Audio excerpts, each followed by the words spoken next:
1 Tessalonicenses, capítulo 1, verso 1 a 10. Paulo, Silvano, Timóteo, a igreja dos Tessalonicenses e em Deus Pai, e no Senhor Jesus Cristo, graça e paz a vós outros. Desculpe. Damos sempre graças a Deus por todos vós, mencionando-vos em nossas orações sem cessar, recordando-nos diante do nosso Deus e Pai da operosidade da vossa fé, da abnegação do vosso amor, da firmeza da vossa esperança em nosso Senhor Jesus Cristo. Reconhecendo, irmãos amados de Deus, a vossa eleição, porque o nosso Evangelho não chegou até vós tão somente em palavra, mas somente em poder, sobretudo em poder do Espírito Santo, em plena convicção, assim como sabeis ter sido o nosso procedimento entre vós e por amor de vós. Com efeito, vos tornastes imitadores nossos e do Senhor, tendo recebido a palavra, posto que em meio a muita tribulação, com alegria do Espírito Santo. De sorte que vos tornastes um modelo para todos os crentes da Macedônia na Acaia. Porque de vós repercutiu a palavra do Senhor, não só na Macedônia e Acaia, mas também por toda a terra se divulgou a vossa fé para com Deus, a tal ponto de não termos necessidade de acrescentar coisa alguma. Pois eles mesmos, no tocante a nós, proclamam que repercussão teve o nosso ingresso no vosso meio, como deixando os ídolos vos convertestes a Deus, para servirdes o Deus vivo e verdadeiro, para aguardardes dos céus o seu Filho, a quem ele ressuscitou dentre os mortos, Jesus, que nos livra da ira vindoura. Que Deus abençoe sua palavra aos nossos corações. Meus irmãos, mês de julho, nós instituímos, alguns anos atrás, como mês de missões. Até convidei o pastor Ronaldo Lidório para pregar, desses anos atrás. Falei: Ronaldo, você pode pregar aqui no mês de julho, nosso mês de missões? E ele, com aquele sorriso de sempre, falou assim: e qual é o mês que não é? Eu falei: verdade, Ronaldo. Mas especialmente, em julho nós vamos a novos locais, e o fato é que fazem 27 anos que nós começamos a fazer o trabalho missionário através de barcos, só que atrás tinham 14 anos já na estrada indo para Manacapuru e outros lugares. E aqui, irmãos, no boletim colocamos, então, cristãos saudáveis, igreja modelo. Tessalônica é chamada igreja modelo no Novo Testamento, porque Paulo passou 3 semanas em Tessalônica, 3 semanas, 3 sábados, pregou, e a Bíblia diz que alguns judeus creram em Jesus, e que muitas pessoas piedosas, gregos e mulheres distintas, receberam a fé. Só que os judeus, movidos de inveja, criaram tumulto, e Paulo e Silas tiveram que fugir da cidade. Silvano é mesmo que Silas. E a pergunta aqui é o seguinte: por que então Tessalônica se tornou uma igreja modelo? No capítulo 2, fala dos sofrimentos deles, que eles suportaram perseguição. E embaixo de sofrimento, também aqui no versículo 6, com efeito, vos tornastes imitadores nossos e do Senhor Jesus, tendo recebido a palavra, posto que em meio a muita tribulação, com alegria no Espírito Santo, de sorte que vos tornastes o modelo para todos os crentes da Macedônia e Acaia. Macedônia e Acaia é a Grécia de hoje. Aquela região que eles evangelizaram. Eu estava com o pastor Júnior na Coreia por 2 semanas, e igrejas presbiterianas muito saudáveis, crescentes, espalhados pelo país. A maior denominação até hoje na Coreia são os presbiterianos, muitas igrejas. E eu e o Júnior ficávamos no hotel, conversando com o intérprete, que é o André Kim, que está hoje aqui em Manaus. E perguntava, por que a igreja presbiteriana da Coreia é desse jeito? Igreja no interior, com 1.200 membros, 800 membros. Na cidade, 25 mil membros, algumas 30 mil, 60 mil. Hoje tem uma que tem quase 100 mil membros. E nós estávamos procurando, e íamos na livraria, e o Júnior encontrou uma tese de mestrado que estava em inglês, no último dia quase. E aí, ele disse, aqui a razão.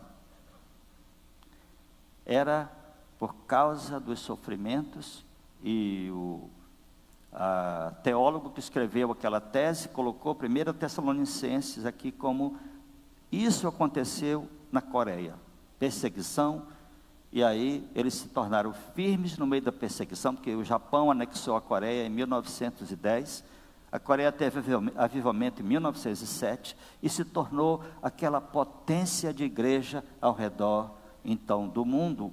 Não tem lugar do mundo hoje que você vai que não tem um seminário coreano, pastores coreanos. Aqui em Manaus tem pelo menos uns 5 seminários, igrejas.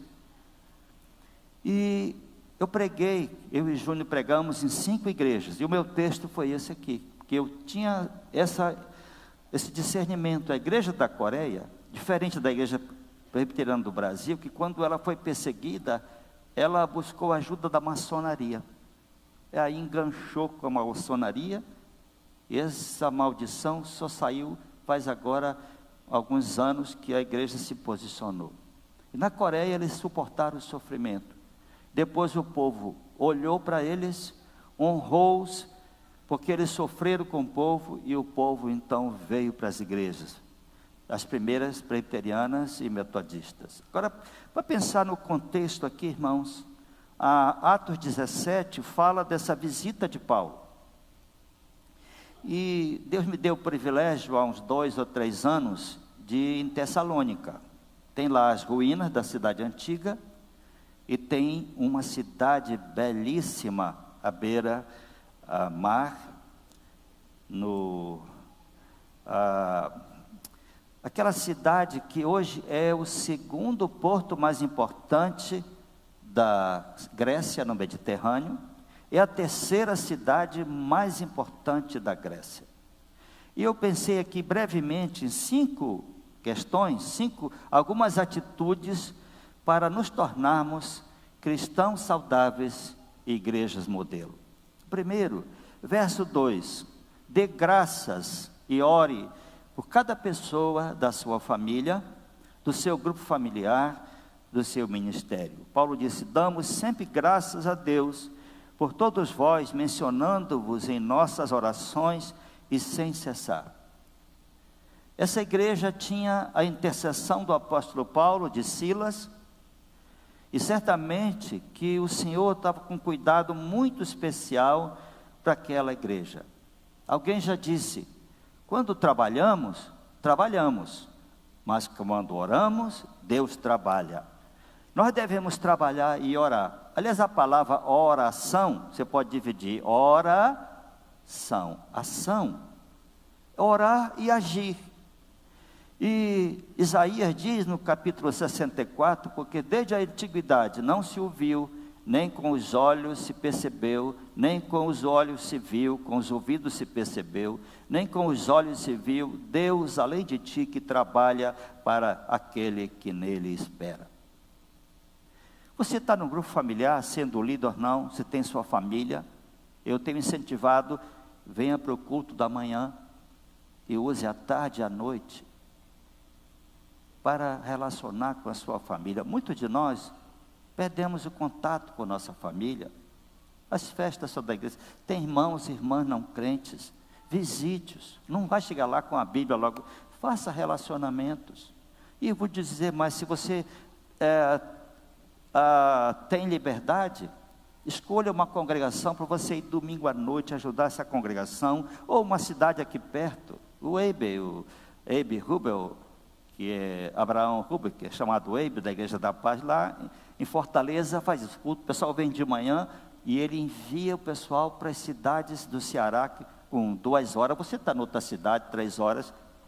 Até uns 3 anos atrás, conversando com ele, já estava em 31 cidades do Ceará. Só estava lá há poucos anos em Fortaleza. Então o crente vem de manhã e à tarde vai, evangeliza pessoas nos bairros longínquos, nas cidades. E Jesus nos ensinou em Mateus 18 sobre o dever de orar sempre e nunca esmorecer. E contou a parábola daquela viúva pobre. Paulo diz em Colossenses: perseverai na oração, vigiando com ações de graças. Nós estamos nos 21 dias, ainda tem mais 7 dias. Você pode dizer: eu não pude estar essas 2 semanas, vou separar essa oração. Para a oração. Essa igreja aprendeu a orar com o apóstolo Paulo, certamente. Sua vida de oração. Em segundo lugar, pratique as virtudes essenciais do cristianismo. Veja o versículo 3. Recordando-nos diante do nosso Deus e Pai, da operosidade da vossa fé, da abnegação do vosso amor e da firmeza da vossa esperança em nosso Senhor Jesus Cristo. Todo crente tem de cor fé, esperança e amor, como as 3 virtudes que são centrais no cristianismo. Paulo coloca essa ordem: amor, ou fé, amor e esperança. E ele diz, então, da operosidade da vossa fé. Irmãos, quem tem fé, trabalha. A fé está ligada à obra. Quando você tem fé, você vai para a ação. Tiago diz: mostra-me a tua fé pelas obras. Quem tem fé, faz. Obra não é só cuidar dos pobres. A evangelização, o discipulado, a pregação, o ensino, além das obras sociais, são obras. E Paulo diz: reconheço também a abnegação do vosso amor. Toda vez que você encontrar a palavra, quase todas as vezes na Bíblia, amor, você vai ver que tem perto dela o verbo dar, abnegar.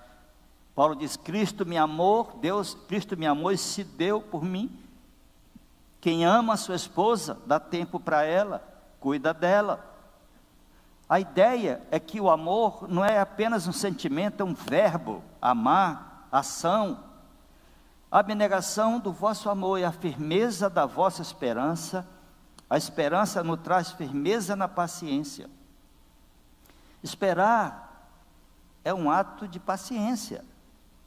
Abraão esperou contra a esperança. Lá em Romanos 4, Paulo fala sobre isso. O amor dá de si mesmo.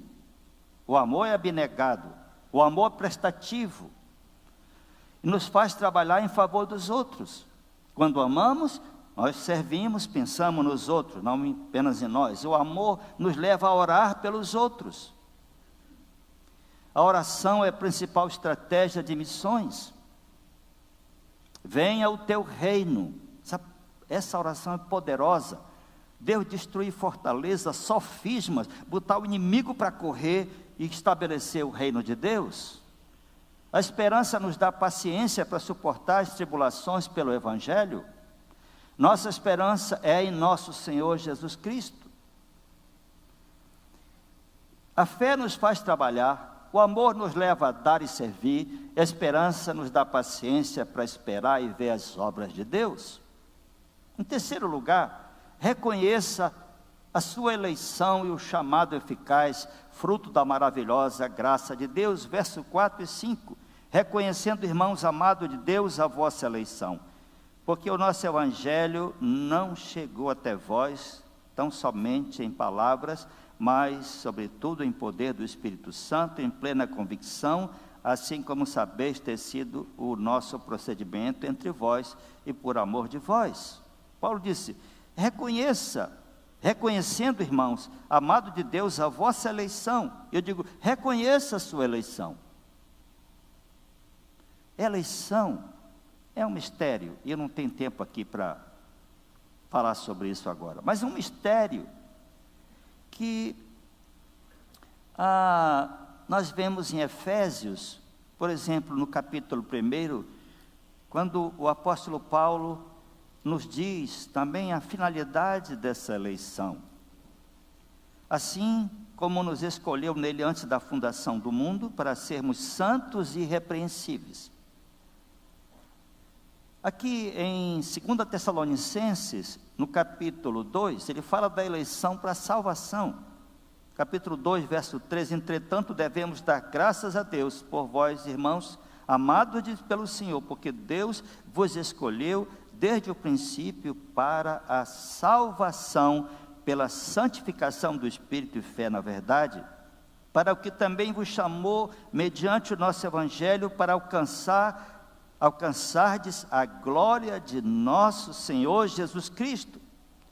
Deus te elegeu para a salvação, para a santificação, logicamente que justifica, santifica, para alcançar a glória do Senhor Jesus Cristo. Amém, irmãos?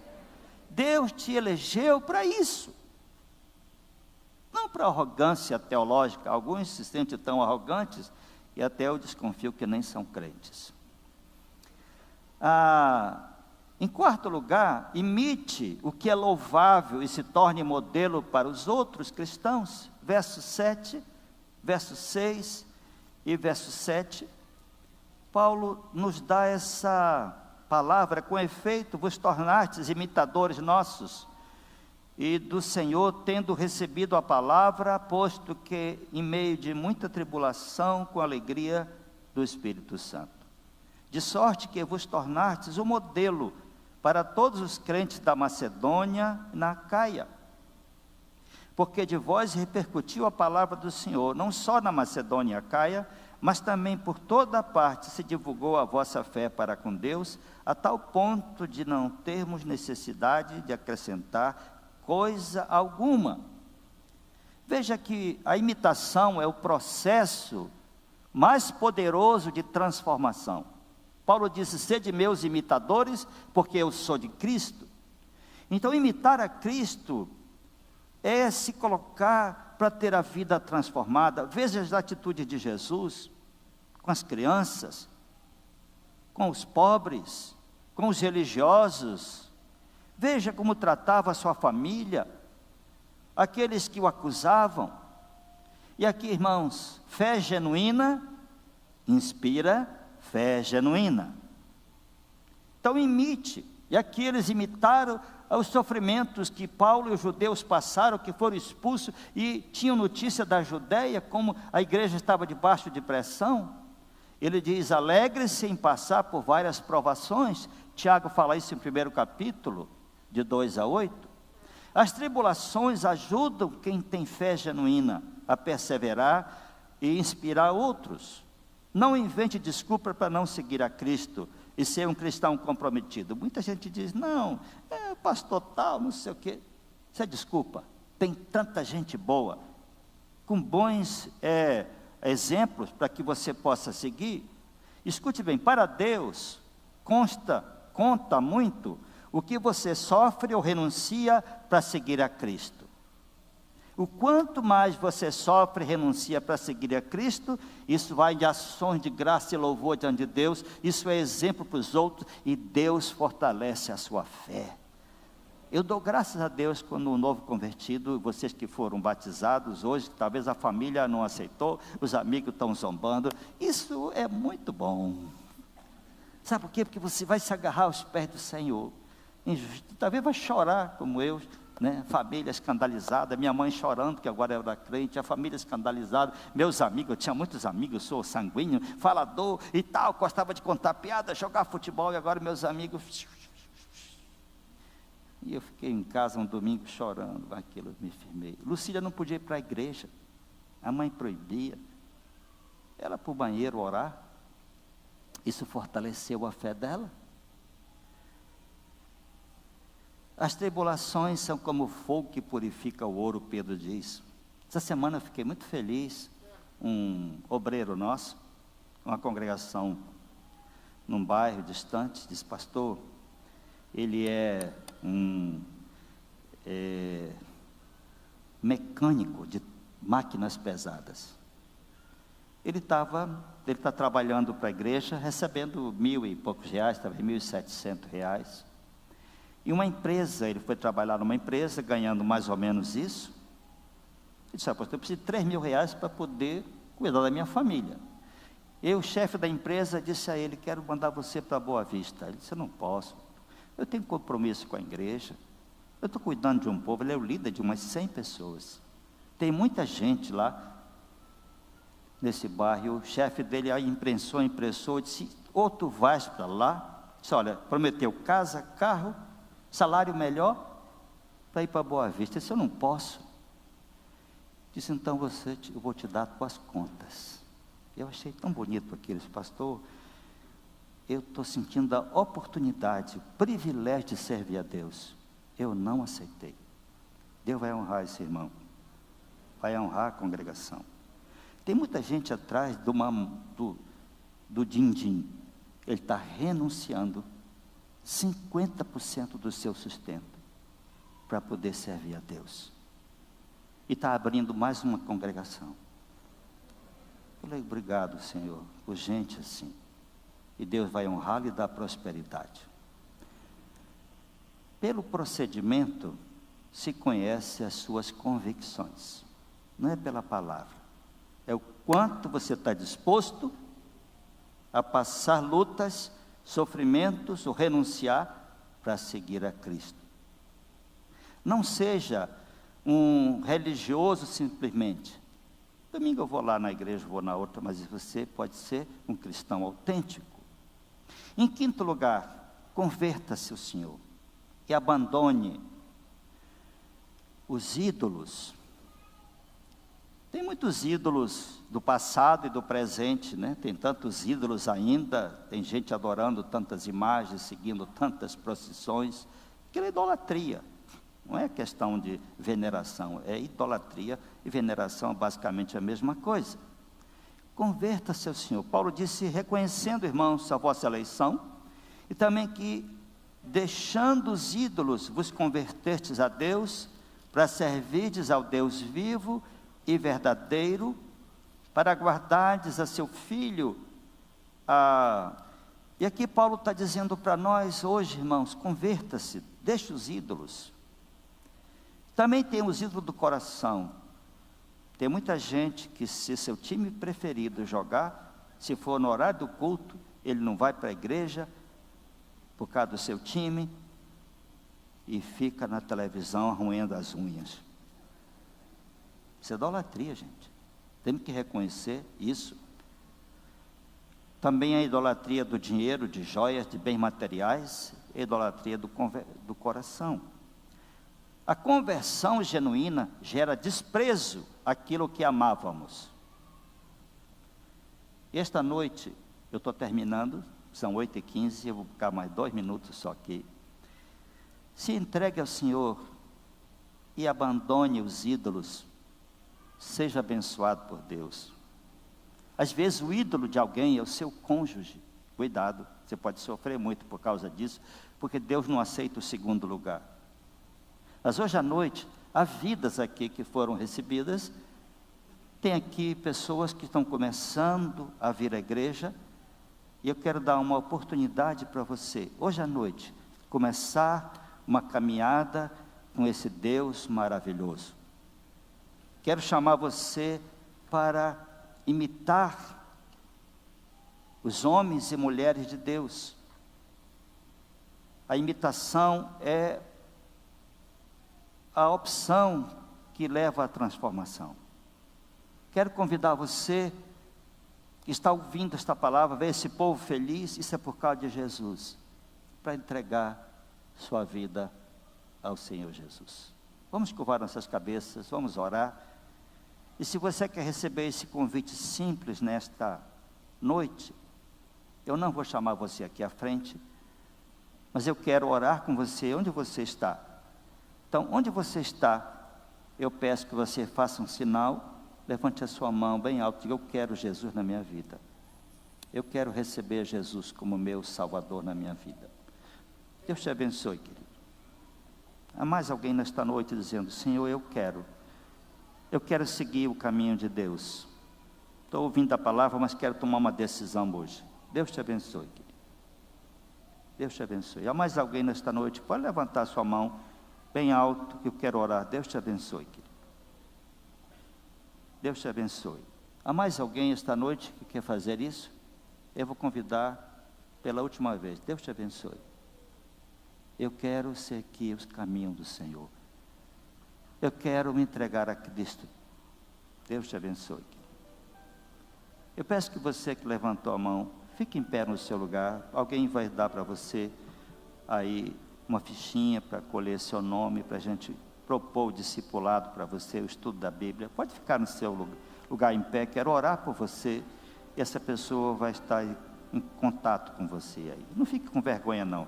Fica em pé no seu lugar, uma breve oração, e você pode fazer isso preenchendo essa fichinha. A gente quer ensinar a Bíblia para você. Senhor Deus e Pai, obrigado por essas vidas. Abençoa, Senhor, essas vidas preciosas. Abre seu entendimento para entender a graça de Deus, a graça do Senhor Jesus. Em nome de Jesus, ó Pai. Amém. Amém. Irmão, vamos ficar então em pé. Recebam uma bênção, por favor.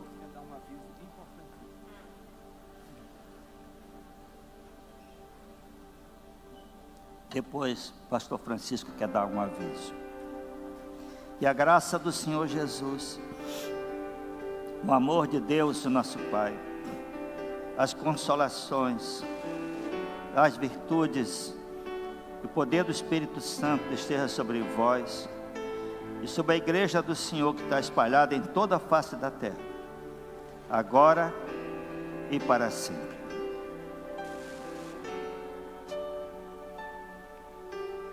Ah.